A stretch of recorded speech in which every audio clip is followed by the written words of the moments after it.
I'm a general surgeon who focuses mostly on trauma care.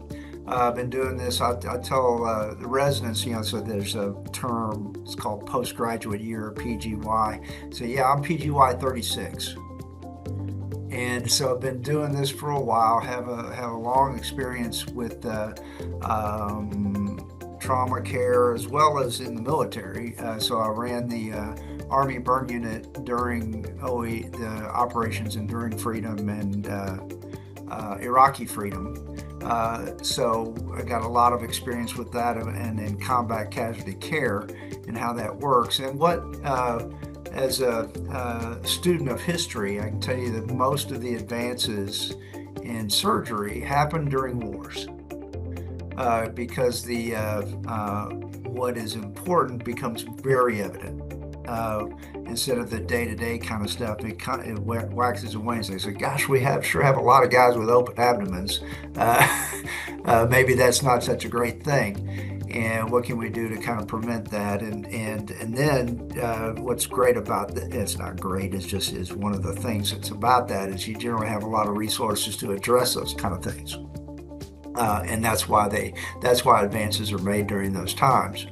And so that's kind of my background. I do a lot of burn care. I also take a lot of trauma call, as well as other general surgery kind of things. And so I have a really broad view on things.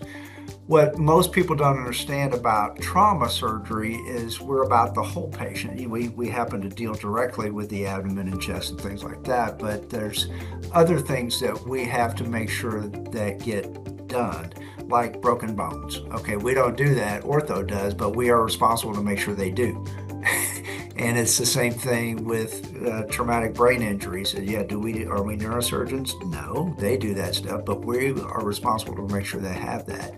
So when we're thinking about trauma care in general, we're the people that have the most skin in the game for the whole thing. We as trauma surgeons see the whole picture. We're going to see that patient for 4 or 5 years after their injury. What we want is for him or her to be living the best life they can. That's our contract, by the way, with them. And people say, "Oh, I want to feel good about it." I say, "No, that's your contract, dude. That's what they're paying you to do." so you better get after it. And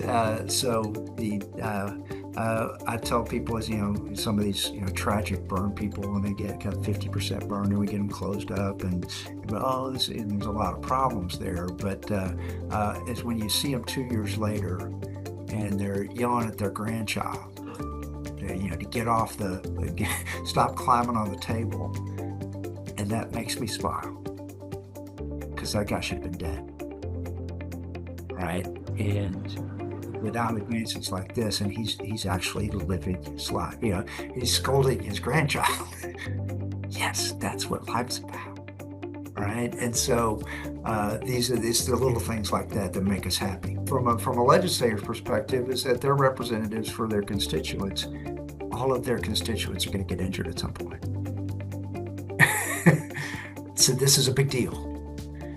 And again, most of them are going to be not serious, but some are. And this in every constituency. And so by the way, in the TRC4, we pay attention to that. Okay, are we going to try to improve trauma care in Houston? Yeah, that's a big city. But you know what? That same thing happens in Odessa, right? And what we want, and that same thing is happening in Longview, what I call Long Vegas.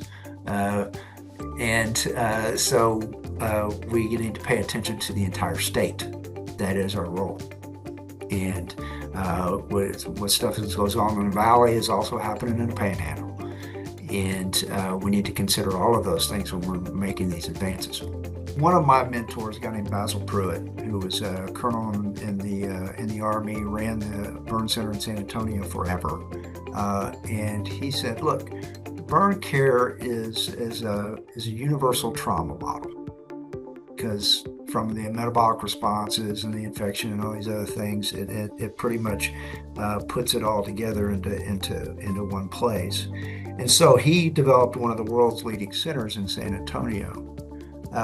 In burn care, there's another thing that it's on every test of every doctor. And so what is the Parkland formula? Okay, which is a burn resuscitation formula that came from Parkland in Dallas. Pediatric burn care was in maybe one of the greatest centers in the world. And pediatric burn care a lot of it was focused in Galveston because of the Truman blocker and bringing the Shriners Hospital and everything else that was here. Those three places are meccas.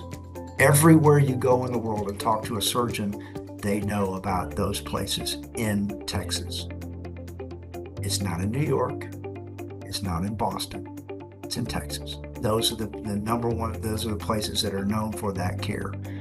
For right now in trauma care, Memorial Hermann is the largest trauma center in the country. It's in Houston, and so there's that. And then one of the great leaders in trauma care, who runs the Committee on Trauma for the American College of Surgeons, Ronnie Stewart's in San Antonio. Texas has a lot of very famous places and people in trauma care, much more so than in many other places. Now, we're also pretty good at cancer at MD Anderson. So it's not like we're somehow different, but Texas is a mecca for trauma care. And we need to leverage that. Our goal is to improve care for that person, for him, for her. Okay, now that's the baseline. That's what we're trying to do. Okay, who's going to do that? Well, it depends on what the problem is. And and so we go, well, we're going to set up this thing, and this is going to fix everything. Well, it's not about the institution or the partnerships. It's about improving care. So what that means is it kind of gets to be fluid there, doesn't it? And as long as you're focused on the goal. And the ancient Greek word for this is karpon, which means, it's translated as fruit, but it really means results. So what we want to do is get good results.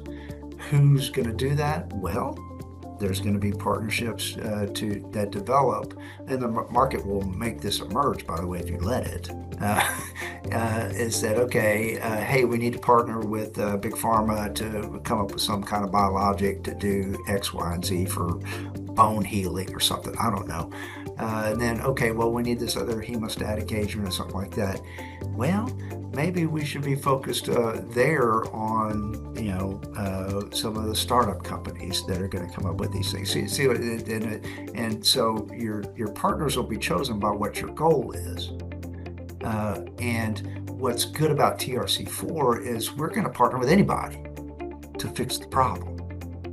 And so for at least from my perspective, our intent is to stay focused on the problem and then bring in partners to fix it too. And by the way, they don't always work, but when they do work, they work really well. And so that's the whole Pareto philosophical thing, right? And so from my perspective, at least from the advisory board perspective, is saying, hey, we're interested in solving the problem. Now, who can we get to help with that? And who's best to help with that? And that group can show that, and so we ask for them to submit applications, things like that, and we'll choose, hey, yes, this is most focused on the problem at hand. We're going to do that. And this one, they've done other things that are kind of like that, but is that exactly the best group? No, that's what the advisory board and the study sections and things like that figure out, and that is the role.